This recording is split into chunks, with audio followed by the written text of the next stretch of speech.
Desde el año 65, en la Universidad de La Habana y en las diferentes escuelas, se venían realizando una cantidad de depuraciones morales.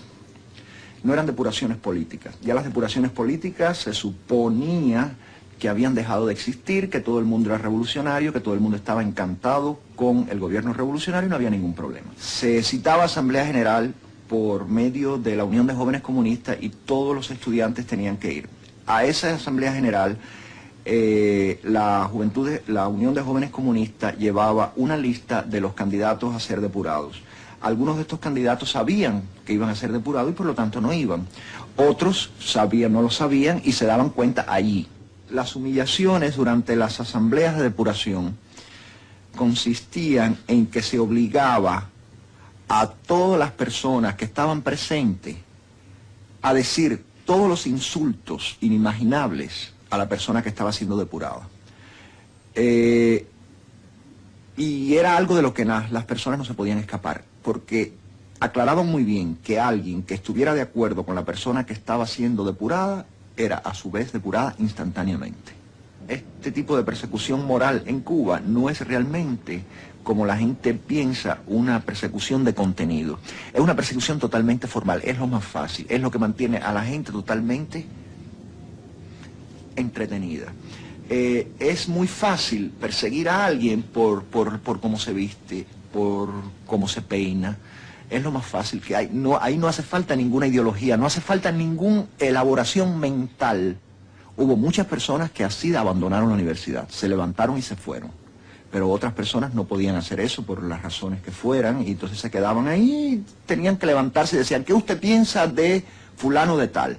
Y entonces fulano de tal estaba allí así como un pobre infeliz, y venía alguien y le decía, sí, porque fulano me dijo y me miró con una mirada sospechosa el otro día, o el otro día cuando yo le di la mano, me quedó con la mano un poco más tiempo del necesario, ese tipo de cosas tan absolutamente cretinas. Y había gente que no lo podían soportar, porque nunca se lo imaginaron, y entonces se suicidaban, porque enfrentarse no solamente a la humillación pública de la universidad, sino a la humillación familiar, tener que volver a la casa y decir al padre o a la madre, me botaron de la universidad porque me acusaban de ser homosexual. Esta era la gente que se suicidaba. ¿Hubo un interrogatorio previo a tu detención en el estadio? Sí, había un militar que me dijo que yo, con cierta sorna, me dijo que yo pertenecía a la Unión de Escritores y Artistas y que todos los artistas y los intelectuales y los escritores eran todos unos maricones. Entonces... ¿Pero cómo es eso? ¿Por ser escritor eras maricón? Que todos eran maricones. No le dije absolutamente nada porque estaba en un lugar donde había un estado represivo, ¿no? Allí que voy a decir. Entonces el hombre me dijo que cogiera y que caminase, que diera la vuelta al salón y que caminase. Entonces yo, asombrado, con cierto asombro en realidad, cogí y caminé por todo el salón y le di la vuelta, me dijo que caminara de espaldas a él, y entonces con mucha ironía me dijo, ¿ves? De ahora en adelante nosotros vamos a hacer de ti un hombre. Como implicando que lo que iban a hacer era corregirme mi manera de caminar, me supongo. Que eso me haría un hombre. Caminar de una manera distinta como yo caminase. Es decir, que por la manera de caminar... Claro, por la manera de caminar él detectó que había algo peligroso en mí. Aquel individuo que se tiñera el pelo consideraban ellos de que era... de que podía presentar rasgos de una conducta homosexual. UMAP son las siglas, la abreviatura de Unidades Militares de Ayuda a la Producción. Ellos llamaban a la gente, el gobierno llamaba a la gente como si fuera para el servicio militar.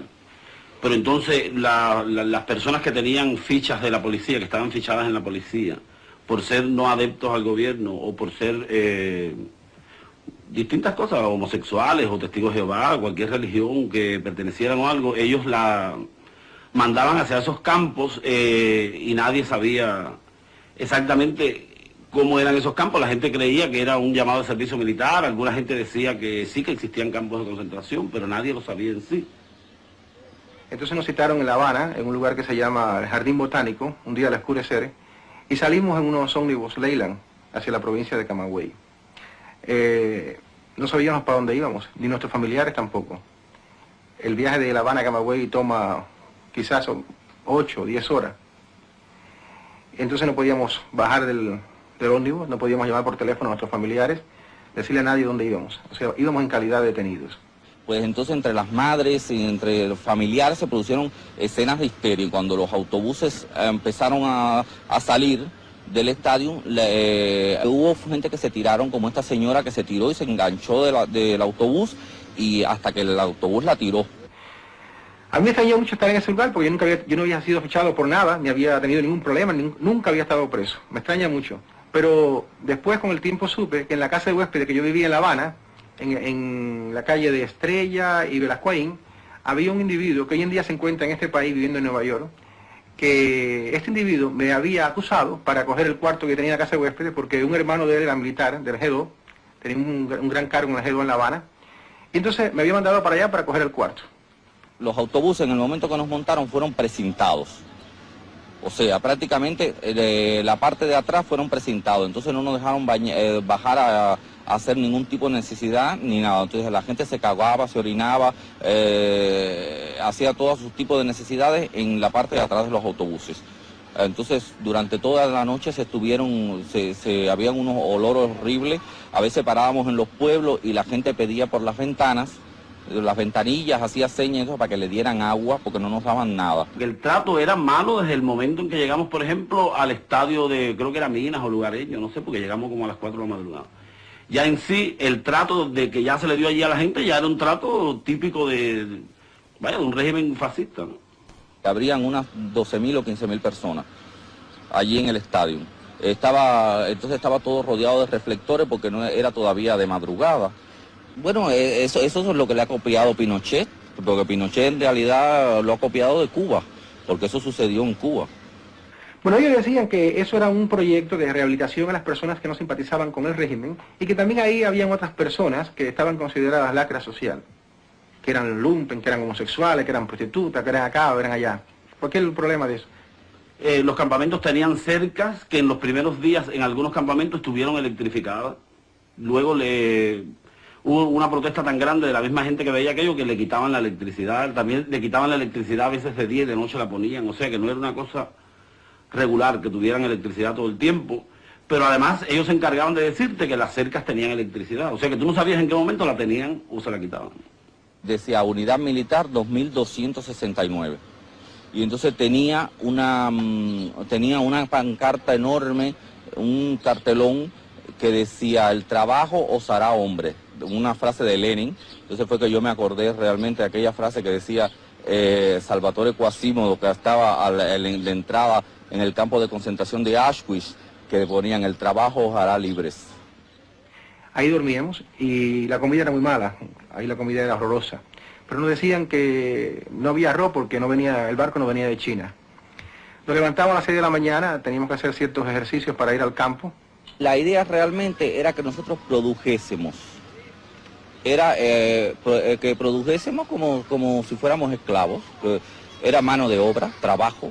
Entonces se ponían cotas de rendimiento, o sea, tenías que rendir una cantidad determinada. Y si no traspasabas esa cantidad determinada, te exponías a represalias en contra tuya. Entonces ellos decían que la finalidad de eso era que uno se volviese comunista. Por eso que teníamos un adoctrinamiento político diario. Que aquello daba risa, porque el que adoctrinaba no sabía nada ni de política ni nada de nada. Utilizaban el manual de marxismo-leninismo de Konstantinov, que es una cosa horrorosa. O sea, que en ese manual que de la Academia de Ciencias de la URSS, todo el mundo es fascista.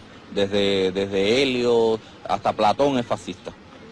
También los sistemas, eso de alfabetización era igual, con ejemplo, M de marxismo, R de Raúl, C de Castro, etcétera. Así, ese era el tipo de adoctrinamiento. O sea, que ya iban adoctrinando a la gente realmente con un lenguaje muy elemental, como un catecismo.